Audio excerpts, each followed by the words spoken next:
A little bit of luck. It is early morning. The sun is still low in the sky. I arrive at the train station at 7:30 a.m. My train leaves at 8:15. I feel a bit sleepy, but I am also excited. I want to visit my cousin in another city. The station is already busy. Many people hurry back and forth. Some carry large suitcases. Others hold small backpacks or shopping bags. I look around and see a small shop selling newspapers and magazines. I decide to walk there and check the headlines. A young woman stands at the magazine rack. She has a bright pink bouquet of flowers in her left hand. She flips through a magazine with her right hand. Suddenly, the flowers start to slide off the edge of the shelf. She does not notice. I move quickly to catch them. My hand touches the soft petals just before they hit the floor. The woman turns around. She has gentle eyes and a kind smile. "Thank you," she says. "I almost lost them." I smile back, feeling a bit shy. "No problem," I reply. She picks a magazine, pays for it, and thanks me again. I notice she holds a small blue suitcase. On its side, I see 2 letters in big silver print, CY. It looks unusual. Maybe it is her name, or maybe it is just a brand. She turns to leave and waves goodbye. I want to say something more, but I cannot think of the right words. She disappears into the crowd near the trains. I look at my watch. It is almost time to board. I grab a newspaper and hurry to my platform. I get on the train and look for a seat. I see that it is not very full today. I spot an empty seat next to a window. But someone is already sitting by the window. It is the same young woman. The pink flowers rest on the seat beside her. The small blue suitcase is above her, on the luggage rack. I approach carefully. "Is this seat free?" I ask. She looks up and smiles. "Yes, it is," she says, moving her flowers onto her lap. I sit down, feeling both happy and nervous. We sit in silence at first. I try to think of a topic. The train starts moving. The station slides past the window. She places her magazine on the little table in front of us. I notice it is a healthcare magazine, full of articles about hospitals and clinics. I wonder if she works in a medical field. But I do not want to ask right away. My eyes wander to the suitcase again. CY.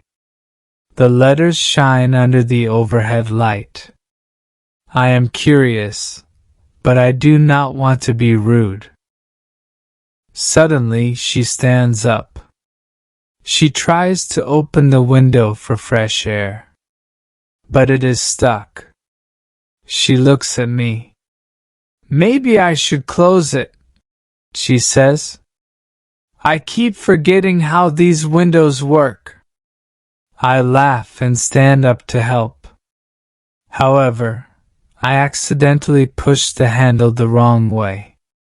The window slides open more, letting in a gust of wind. She laughs softly. "It's okay," she says. "We can keep it open if you like." I shake my head. "No, sorry." Let me fix it. After a few tries, I managed to shut it. We laugh together. The tension breaks. After this small mishap, it feels easier to chat. She says she is on her way to visit her parents for a few days. I say I am going to see my cousin. We talk about the cool morning air, the busy station, and the best coffee shops in town. Then the train attendant comes by with a cart of snacks and drinks. I offer to buy her a coffee. She nods gratefully. Thank you, she says. I woke up at 4 in the morning today. I have not had a proper drink yet. 4 in the morning. That is very early. She explains that she often works late or through the night. Sometimes I do a night shift, she says, sounding a bit tired. Today, I finished at 4 a.m. Then I rushed here. I guess she might be a nurse or some kind of night worker, but I am not sure. Her magazine indeed has a picture of a stethoscope on the cover. We sip our coffees, enjoying the warmth. I notice her eyes droop slightly. She must be exhausted. I feel a bit bad for her. We continue to talk about small things. The train moves through fields and small towns. Her flowers, pink and sweet, perfume the air. I want to ask her name, but I feel too shy. Then the train slows down. An announcement says we have arrived at Greenfield Station. She stands up. She reaches for the overhead rack to take her suitcase. I need to change trains here, she explains. My next train leaves in 10 minutes. I am surprised. So soon? She nods. It's a short connection. Well, goodbye. I say. I hope to see you again. She smiles. Me too. I watch her leave. I see the letters ZY on her suitcase once more, then she steps onto the platform. The doors close. The train moves on. I feel a sudden regret. I did not ask her name, her phone number, or even her job. All I have is a guess. Maybe she is a nurse, and maybe her name has those initials. Or maybe that is not even her name. I sigh. I know the city is big. I might never see her again. A wave of disappointment washes over me. 1 week later, I return to my home city. I cannot forget the young woman with the flowers. Sometimes I imagine running into her at a coffee shop or the train station. But so far, no luck. I think about her initials ZY.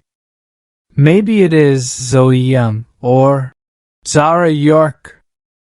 I check an online phone directory. I see many names that begin with Y. None that match an obvious Zara York or Zoe Young. I wonder if the suitcase's letters might stand for something else. I feel a bit foolish, but I cannot help thinking about it.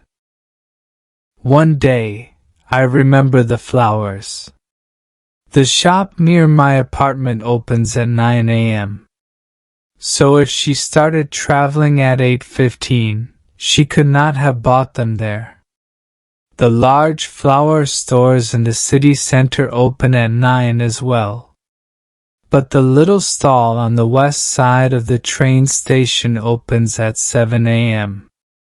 That might be the place. Maybe she lives on that side of town. I recall she mentioned a night shift. Maybe she works at a hospital on the west side. I decide to investigate. I look up the bus map. 3 buses go from the west side to the station. Bus 12, Bus 22, and Bus 39. Each bus route passes different neighborhoods. One route passes the West Hill Clinic. Another goes to Riverside Hospital. The third goes to an industrial zone. I guess she must work at either West Hill Clinic or Riverside Hospital. I am not sure which. I feel a spark of hope, though. This is not a huge list. Perhaps I can ask around. Maybe some staff members know a person with the initials ZY. I decide to start with Riverside Hospital. It is a large building with red brick walls. I arrived there one afternoon. A sign above the entrance reads, "Main Reception." I step inside. Many people in white coats walk by. Nurses, doctors, visitors, everyone is busy. My heart beats fast. I am not sure what to say. Do I ask directly about a nurse with the initials CY? That feels strange. As I try to gather my courage, I hear loud sirens outside. An ambulance rushes into the parking bay. In my hurry to get out of its way, I slip on a wet spot. The next thing I know, I feel a sharp pain in my shoulder. The side of the ambulance nudges me. I lose my balance. My head hits the ground lightly, and everything goes dark. When I open my eyes again, I am inside a hospital room. My arm is wrapped in a bandage. A nurse stands by my bed, checking my foredrip. She has a friendly smile. I blink, a bit dizzy. "Where am I?" I ask. "Riverside Hospital," she says. "You had a small accident." I sigh in relief. At least I am alive. I look at the nurse's name tag. It says Z, young in neat letters. My heart jumps. "Z, Young?" I say, my voice trembling. "Is that your name?" She nods. "Yes, I'm Zoe Young. Why?" I feel a rush of excitement. "Did you take the train a week ago with pink flowers?" She shakes her head. "No, not me. I do like flowers, but I haven't traveled by train lately." My excitement falls. I stare at the letters ZY. This must be another coincidence. "Oh, sorry," I say, feeling foolish. I tell Zoe Young the whole story. She listens patiently. I mention the small blue suitcase with ZY on it. She nods and laughs. "I have a small blue suitcase with my initials, but I never lend it out. It is brand new, and it's still in my closet." I feel disappointed again. Then Zoe thinks for a moment. "Wait," she says. "There is another nurse here with the same initials. Her name is Zena Yates. She sometimes borrows suitcases from friends. Maybe she lent her suitcase to someone else?" My eyes light up. This could be the right path. so he helps me contact Zena Yates. Zena arrives in my room later that day. She has curly brown hair and wears purple scrubs. On her name badge, I see Zena Yates. She greets me politely. I explain the story again.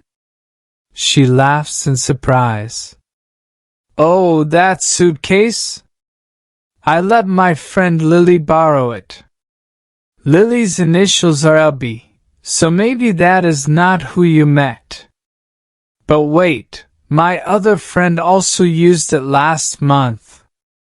Her name is Valerie Wyatt. That fits the letter ZY from a distance if you do not look too closely. I can check with her." Zena makes a phone call. She speaks quietly, then smiles. "Valerie is here today. She is finishing her shift soon. She can visit you." My heart pounds. I cannot believe I am so close to finding the mysterious woman. An hour later, the door to my room opens. The same young woman from the train steps inside, wearing nurse's scrubs. She carries a small plastic vase of pink flowers. My heart flips. It is her, without a doubt. She smiles shyly. "Hello," she says. "Zena told me you were looking for me. Are you feeling better?" I feel a wave of relief. I explain everything, how I tried to find her, how I remembered the flowers, the bus routes, the hospital, and my small accident. She listens with a gentle smile. Then she laughs. "So that's why you asked for a nurse with initials ZY. That was actually Zena's suitcase. My name is Valerie Wyatt, but people often mistake my last name for Yates or Young when they see me with that suitcase." I laugh at the mix-up. "I'm so glad I found you," I admit. "I was worried I missed my chance." Valerie sits by my bedside. She hands me the pink flowers. They look fresh and lovely. "These are for you," she says. I feel touched. "Thank you," I say softly. "I'm sorry I caused so much trouble." She shakes her head. "No trouble. Actually, it is quite a story," she says. "I never imagined someone would track me down just because of a suitcase." I smile, feeling a bit embarrassed. "Sometimes we need a little luck," I reply. She nods. "Yes," she says, "a little bit of luck can bring people together." Over the next few days, Valerie visits me when she can. My arm heals quickly, and the bruise on my head fades. We talk about our families, our favorite cafes, and our travel dreams. I learn that she is indeed a nurse who often works night shifts.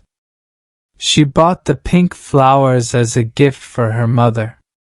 She had to change trains that day to reach her parents' home. We laugh about the mix-up with the suitcase. Soon, I am well enough to leave the hospital. We exchange phone numbers. We promise to stay in touch. 2 weeks later, I am back to my normal routine. My arm feels strong again. One sunny afternoon, I receive a message from Valerie. She writes, "How about coffee this Saturday?" My heart leaps. I send a quick reply. Yes. Let's meet at the station cafe at 10 a.m. On Saturday, I arrive early. She appears in the crowd, carrying a small bag. Hello? She calls out. I smile and wave. We sit down, order our drinks, and chat like old friends. The conversation flows easily. We joke about the old puzzle of ZY and talk about the future. I feel incredibly happy. Now I often think about that morning at the train station. If I had not arrived early, I might never have seen that bouquet slip off the shelf. If I had not been curious, I might never have tried to find her. Sometimes, luck appears in simple moments, like catching someone's flowers or missing a window latch on a train. I still do not know if it is luck or fate. Maybe it is just life's small surprises. But I am grateful for that day and all the events that followed. Life is full of twists. We never know who we will meet or how. A single action can change our path. In my case, it was a bouquet of pink flowers, a mysterious suitcase, and an early train ride. Now I have a friend, maybe even something more, who shares my love of coffee and laughter. Sometimes I think about the old saying, "Fortune favors the bold." But I also think it favors the patient, the curious, and those who do not give up. After all, finding Valerie was not easy, but it was worth every step.